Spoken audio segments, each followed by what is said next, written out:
Now for something completely different.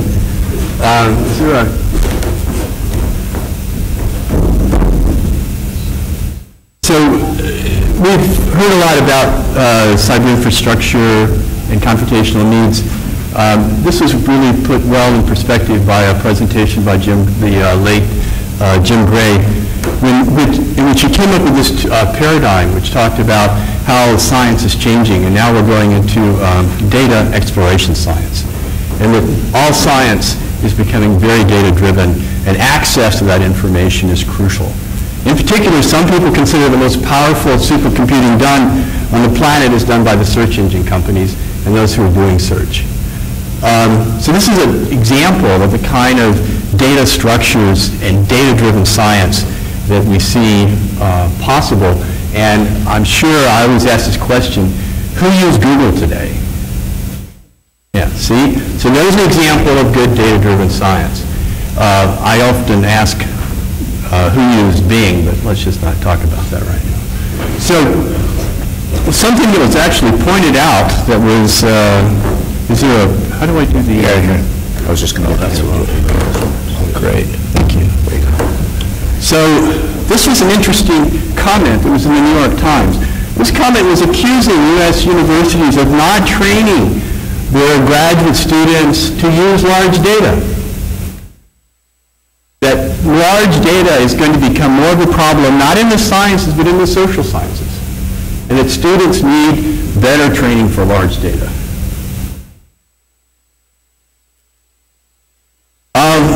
Just so I don't have to mention all the collaborators, there's a whole lot of them up here about the work I'm going to be talking about today.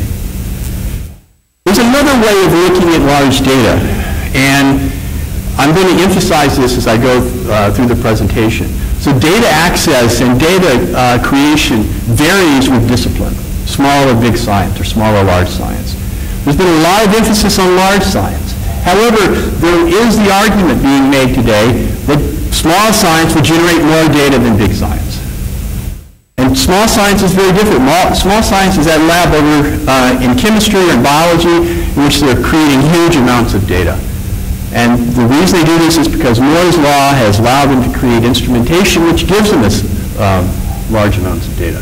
And this data is very different than large data, large science data. One of the issues that we've noticed is that there's this research data life cycle. This is the life cycle that scientists go through and use to create data. We've been very interested in how you can design a generic architecture to capture, manage, preserve, publish, and research the data and the information that's associated with data, such as documents, in this life cycle. And this is an ongoing interest. In the US, it's called Cyberinfrastructure. In Europe, it's called e-science. We have created a cyber infrastructure software system which we call Seer Suite. Now, I'm going to warn you, we use Seer a lot for branding. So when we'll talk about various Seers, and most Seers you see are our Seers, except for porn Seer is not ours. So what we've done is we've built these various Seers, Site Seer, Chemex Seer, etc., to help scientists in various domains manage and search their data and information. In the process, by having this kind of infrastructure, it supports research in a lot of areas, like indexing, ranking, data structures, information knowledge extraction, social networks, scientometrics, informatics, systems engineering, user design, software engineering, and automated management. And I'm going to give you some examples of those as I go through the presentation. It also trains students in search and software systems. We've come up with an educational tool for search engine creation, and these grad students are highly sought in industry and government. So just some of the properties of Seer Suite. It's modular. It has integrated features such as commercial-grade open source tools. Without these commercial-grade open source tools, we wouldn't be able to create this type of infrastructure, such as heritrix for crawling, solo lucene for indexing. Now, one of the things that we often do to make these tools fit into a domain is we do specialized metadata extraction using usually a machine learning method. This is often called information extraction. It's hardware independent. It's built on top of Linux, and it's an easily built test bed for search problems on a scalable system. A scalable system. In other words, you can do research here, but you can also use a system for actual public heavy usage search. This is probably the system that's the best known. It's called CiteSeerX. It's a search engine and digital library for computer science. It has about 1.5 million documents. We harvest about 10,000 a day. Has 30 million citations, 2 to 4 million authors, 2 to 4 million hits a day, and about 1 million unique users. So it has a decent usage. Now, one thing that you might have noticed is I said 2 to 4 million authors. Well, the problem with a system like this is that the metadata that's part of documents that we crawl the web for, in particular academic documents, primarily in computer science, although we have a decent amount of physics and statistics and mathematics and some engineering, is that we have to automatically extract this metadata. So we build special purpose tools and do research in automated metadata extraction. So some of the things that we do is we create citation graphs, we do full text indexing, we extract citations, tables, we do author disambiguation, and the author disambiguation is a really interesting problem. When we automatically extract the authors, we don't know if Clark Kent is Superman, because he might publish under two different, by the way, this is not to imply that I'm Superman or Clark Kent, but this is an example of different type of disambiguation that you want to do. I have a graduate student, Jane Wong, who's in a very interesting database bibliography, and he has over 100, actually right now he has 116 papers. I can guarantee you that although he was a fantastic student and he just graduated, he's now at Google and he will be here tomorrow, he didn't publish 115 papers during his dissertation. So this is a collection of all the Jane Wongs that are out there. So for doing ranking and doing attribution, you want to be able to disambiguate authors. So we've created disambiguation algorithms which scale, which we can now use in our system for getting attribution in search. And that's why I say 2 to 4 million, because we don't really know the exact number, and no one's going to go looking through millions of documents to label this type of information.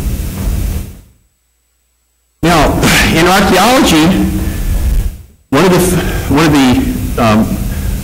most serious things to search on is artifact. And artifacts have maps. We were able to automatically extract, using machine learning methods, automatically extract maps out of academic documents and be able to rank and index and show you these maps. Another interest we had, which we didn't get to, was how you automatically extract the information from the maps. And you say, oh, no, that's pretty hard to do. Well, let me try to convince you that we think we have a chance of doing that too. A project which we've had with Carl Mueller and others in chemistry and material science is our ChemXSeer project.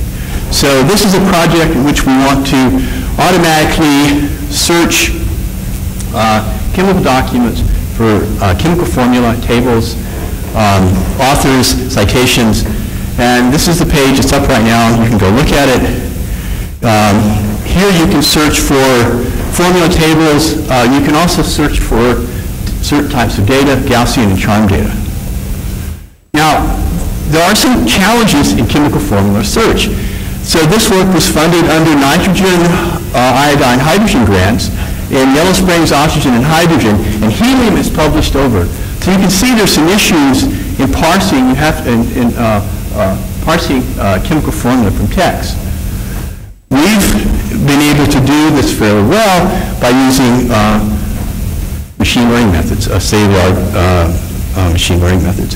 And then there's other issues with very long formulas that you have to figure out how to parse. And we've done chemical entropy extraction, and we've developed methods for doing this. We make these tools open source, and of course we publish these new methods in the literature.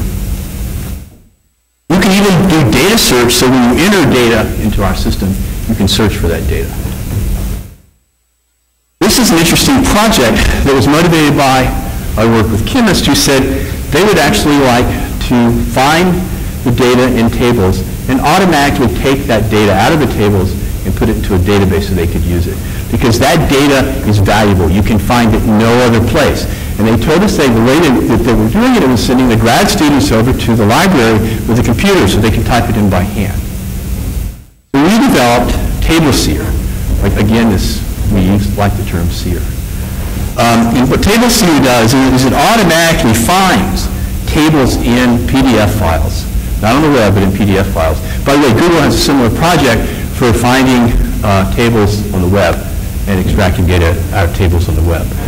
And this will find the tables, it will extract the data from the tables and put it into a XML format for you to use in your research. So it makes that data very accessible. We also took oh, by the way, this software is open source and has been released online under the Apache license. So automated, if you think there's valuable data in tables, there's also valuable data in figures. So we did some research on automatically extracting data from plots. And surprisingly, we were not too bad at doing that. Not all plots, but certain plots. And we were able to, we haven't released this code because the funding for this effort ran out, but it's a very nice project, and it has a lot of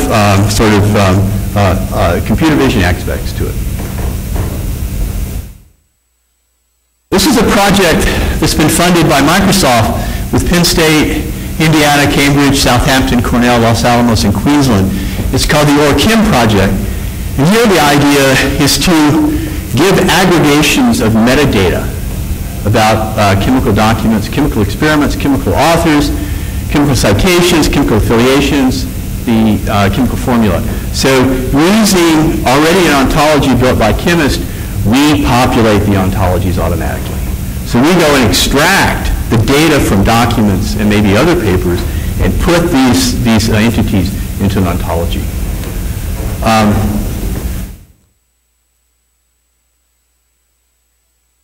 Now, if you do table search with chemistry, you want to see how well table search and extraction and ranking scales up.